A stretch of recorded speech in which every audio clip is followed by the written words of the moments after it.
think it is. Everyone's process is different. Every book is different. Because the further I get into this, I find myself wanting to write.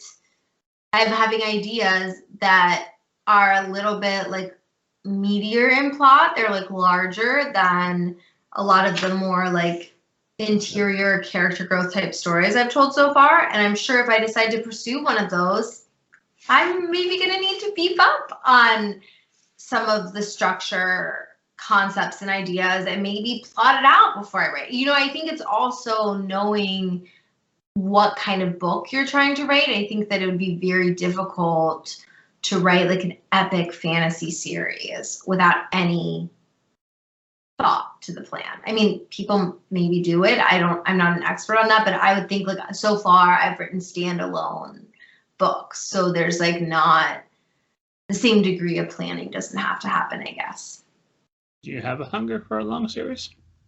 Not necessarily a series, but like more speculative things. And I think that's funny. It's really coming from being around my kids and remembering like how big my imagination was when I was younger. And I also think the pandemic has done something to my brain. Like all of my ideas always were like straight realism, straight contemporary, always, always, always, until this year. And suddenly I can't come up with a realistic idea to save my life. All of the ideas that I'm coming up with are speculative or magical or in a different world than our world. And I think it's because in this year and last year, we all kind of wanted to be in a different world. Or I also think, you know, I write books about the contemporary experience, right? About what it means to be a young person living in America today. And I think that when I was faced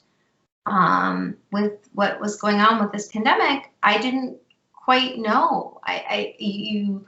Everything shuffled, right? And so it's difficult to write about the contemporary moment if you don't at all have any handle on it. And so I think maybe that's what's turning me towards that. But I also, like I said, I think it's my kids who are very, very imaginative, very believe in magic and see it everywhere and see portals everywhere and see, you know, everything. I apologize for that song. That was me dropping a Sharpie marker like I'm a fiddler.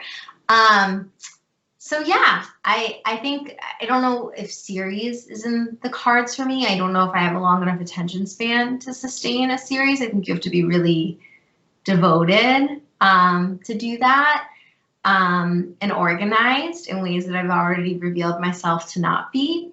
But maybe. But George R.R. Martin is proving otherwise, isn't he?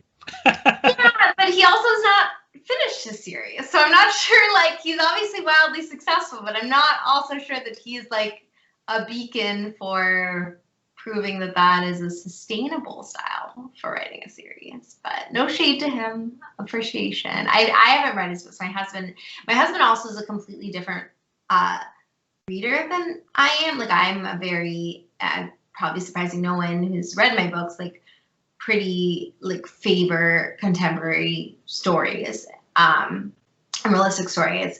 Whereas my husband, I don't think has read anything contemporary. Maybe my books would be the exception.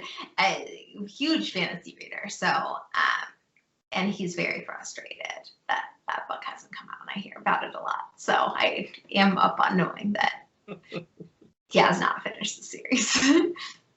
It's bugging me too. So I hope Mr. Martin, if you're listening, which I'm assuming you tune in every week, Yes. Please take this as the spirit of encouragement with which it was meant. Keep going. We all want to read it.